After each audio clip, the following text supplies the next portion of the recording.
I paid them. Good morning. Okay, they have us on 10 minutes, so I'm just going to start. I'm Sandra Jackson-Dumont. I think it says it up there. A few people here are like, woo, and other people are like, who the hell is she? I'm just going to jump right in. I generally don't read, but I wanted to read something to you all. I think it might be interesting. Our session is called A Curriculum's Content. So let's begin by saying that we are living through a very dangerous time. Everyone in this room is in one way or another aware of that. We're in a revolutionary situation, no matter how unpopular that word has become in this country. The society in which we live is desperately menaced. To any citizen of this country who figures himself as responsible, and particularly those of you who deal with the minds and hearts of young people, must be prepared to go for broke. Or, to put it in another way, you must understand that in an attempt to correct so many generations of bad faith and cruelty, when it is operating not only in the classroom, but in society, you will meet the most fantastic, the most brutal, and the most determined resistance. There is no point in pretending that this won't happen.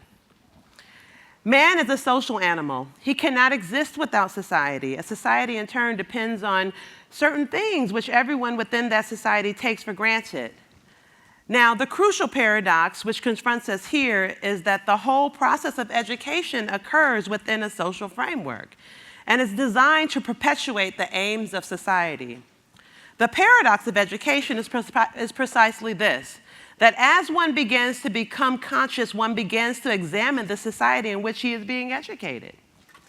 The purpose of education, finally, is to create in a person the ability to look at the world for himself, to make his own decisions, to say to himself, this is black or this is white, to decide for himself whether there is a God in heaven or not, to ask questions of the universe and then learn to live with those questions is the way he achieves his own identity.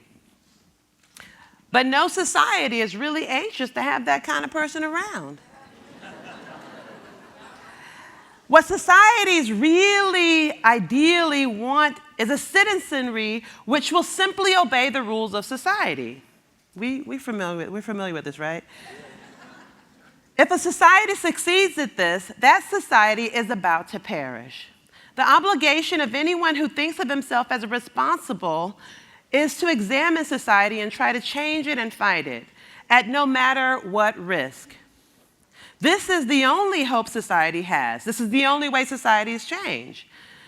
Now, if what I'm trying to sketch for you has any validity, it becomes thoroughly clear, at least to me, that any black person who is born in this country and undergoes the American education system, they run the risk of becoming schizophrenic. On the one hand, he or she is born in the shadow of the stars and stripes, and he is assured to represent a nation which has never lost a war. He pledges allegiance to the flag, which guarantees, quote unquote, liberty and justice for all. He is a part of a country in which anyone can become president, and so forth. But on the other hand, he is also assured by his country and his countrymen that he has never contributed to anything civilized, that his past is nothing more than a record of humiliation gladly endured. I began by saying that one of the paradoxes of education was that precisely at the point when you begin to develop a conscience, you must find yourself at war with your society. It is your responsibility to change society if you think yourself an educated person. I sound really intelligent, right? Those are the words of James Baldwin from a talk to teachers from 1963.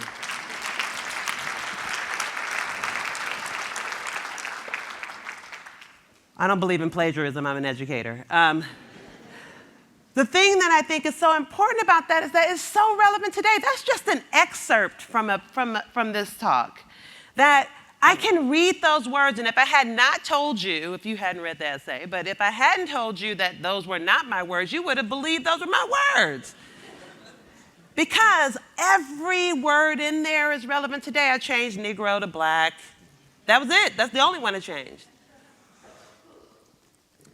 So I think this notion of a curriculum's content is really important because we also, the group we're going to talk to, that's going to talk today is going to speak to kind of what's left out oftentimes, what's left on the cutting room floor.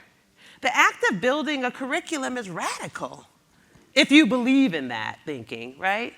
So it's not the idea of indoctrinating people with issues and ideas, but it's also, it's really about the idea of how are you building something that's going to foster something that's contagious and actually is owned by the people that are in conversation with you, not that are the repositories of your thinking or of our thinking. And when it comes to the art world, I often feel that way as well. I mean, you know, we're talking about curriculum development. People think about this or the contents of curriculum. Sometimes people apply that to school, especially it's kind of loaded because we're in this magnificent school. But the reality is that there's curriculum all around us. There's our professional curriculum as adults. There's our curriculum in our homes. There's curriculums in our places of worship. If you do that, there's curriculum on the bus here in New York. I mean, oh my goodness, sit down, give the lady the seat, give the man the seat. It's just like all these different things, right? Very directive. And also the results of that direction can be very punitive. And so if we start to think differently about the contents of curriculum, we start to think about kind of what Baldwin's saying is that it's also about agency and power.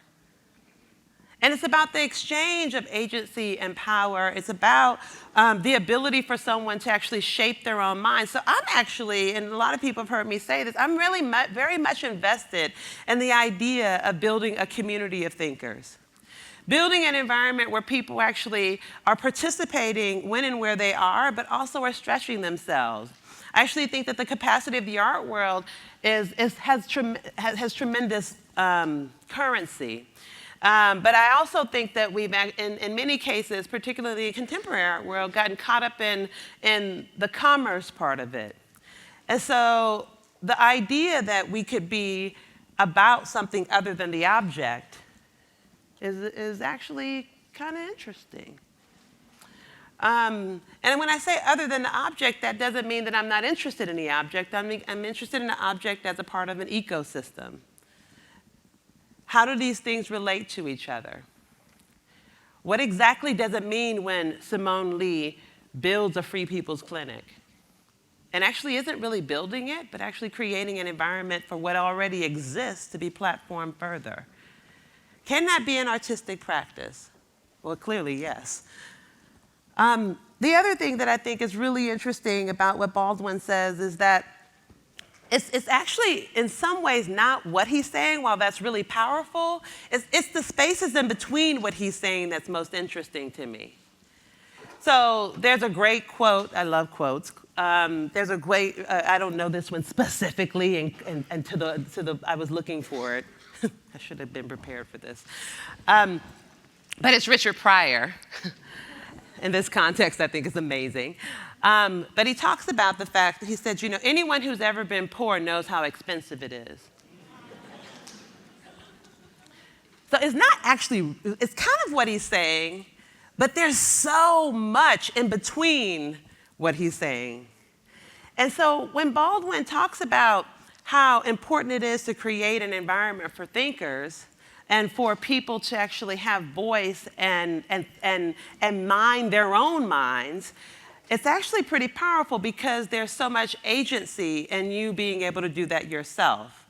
And so I'm really thrilled that, they're getting ready to give me my sound. I'm wondering what it's going to be. Is it going to be a violin? No? Okay. So the people that are coming up are an incredible cast of characters who are doing amazing work. And so please join me in welcoming them because I think that they actually are going to be manifesting a lot of what Baldwin's talking about. Thank you so much for joining us today.